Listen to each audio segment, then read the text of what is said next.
Subscribe कीजिए doctor Ranjit Kumar Singh IAS channel को और साथ ही साथ बेल आइकन को भी दबाइए अपने यूपीएससी और अदर स्टेट पीसीएस की एग्जाम की तैयारी को द बेस्ट करने के लिए।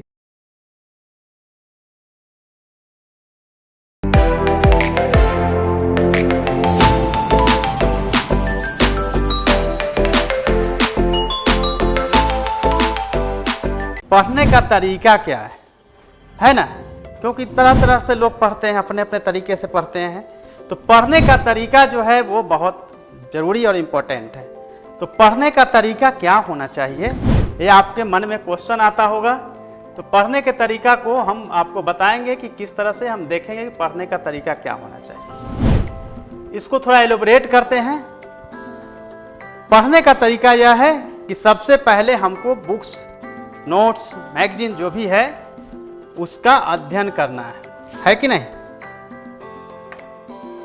हमें उसका अध्ययन करना है, ठीक है, यानी कि स्टडी करनी है। उसके बाद जो है थिंकिंग, यानी चिंतन करनी है, और बाद में है राइटिंग। ओके, तो सबसे पहले बुक्स को हमें पढ़नी है। पढ़ने के बाद जो है उसके बारे में थिंक करना है। सामान्य तौर पे हम लोग केवल पढ़ते हैं और याद करते हैं, थिंक नहीं करते। हमारा बीच वाला जो पोर्शन है थिंकिंग वाला, वो बिल्कुल ही नहीं होता है। तो जो भी आप पढ़े उसके बारे में जो गैप है 1.5 से 2 घंटा पढ़ने के बीच में, आप थिंक करिए क्या क्या पढ़े हैं, पहला। दूसरा, क्या क्या प्रश्न पूछा जा सकता है इससे, ठीक है। तो थिंक करेंगे तो आपके परमानेंट मेमोरी 2 तरह के होते हैं, एक टेम्पररी होता है, एक परमानेंट होता है। सो परमानेंट मेमोरी में आपका जो भी पढ़े हैं वो चला जाएगा, तो कभी नहीं निकलेगा। और कब जाएगा, जब आप उस पर थिंक करेंगे, सोचेंगे, तभी आपका होगा। क्लियर है।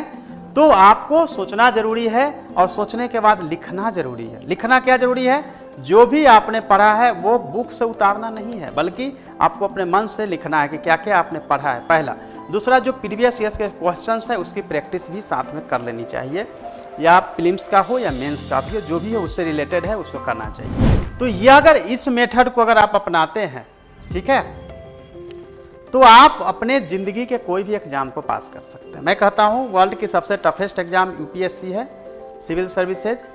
उस एग्ज़ाम को भी पास करने के लिए यही मेथड है।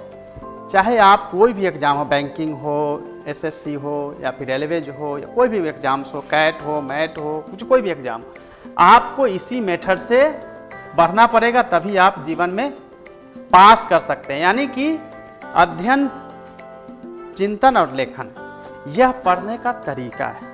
पढ़ना कैसे है, उसके बाद क्या है, पढ़ते समय रिट्राइव मेथड को अपनाना चाहिए। रिट्राइव मेथड का मतलब होता है कि जो भी आप बुक्स पढ़ते हैं उससे क्वेश्चन करना चाहिए, उसी से क्वेश्चन करना चाहिए। तुम यहाँ पे आए हो तो क्यों आए हो, ये फैक्ट आया है तो क्या आया है, ठीक है। यानी कि खुद से वहीं पे क्वेश्चन को क्रिएट करना, तभी ये आपको सफल बनाएगा। ये रिट्राइव मेथड कहते हैं, खुद से उससे क्वेश्चन करना।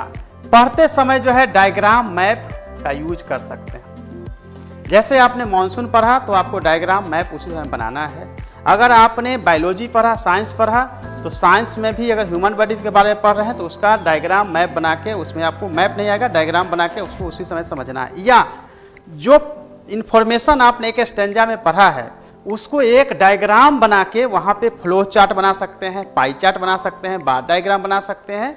अलग अलग तरह के बहुत सारे डायग्राम होते हैं। उस डायग्राम का यूज करके पढ़ाई करेंगे, कभी आप नहीं भूलेंगे।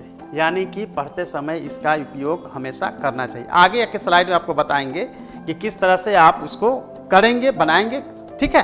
तो ये आपको करना चाहिए। और हमेशा जो है बुक्स में रंग रोगन, ठीक है, रंग रोगन का मतलब होता है कि हमेशा कलरफुल बुक्स को करना चाहिए। जितना ज़्यादा आप बुक्स को कलरफुल करके, आप लोग कहते हैं बुक को गंदा करना, मैं कहता हूँ जितना कलरफुल उसको करेंगे उतना जो है आपको ज़्यादा याद होगा। तो बुक्स को जितना कलरफुल कर सकते हैं, जितने डायग्राम, मैप करा सकते हैं, और साथ ही जो चीज़ें याद नहीं हो सकती है, सीक्वेंस वाइज है, उसका फार्मूला बनाना चाहिए। जैसा मैंने आपको पॉलिटी में बताया, बहुत सारे ऐसे फार्मूला है जिसमें कि मैंने आपको फार्मूला बताए थे, वो फार्मूला वहाँ पे बनाना चाहिए, और इस फार्मूला के माध्यम से आपको याद हो पाएगा। तो यही जो है तरीके हैं 4, जिसके माध्यम से अगर आप पढ़ते हैं तो आप सफल हो जाते हैं। यानी पढ़ने का जो तरीका का जो मेरा क्वेश्चन था यह सॉल्व हो जाता है। क्लियर है?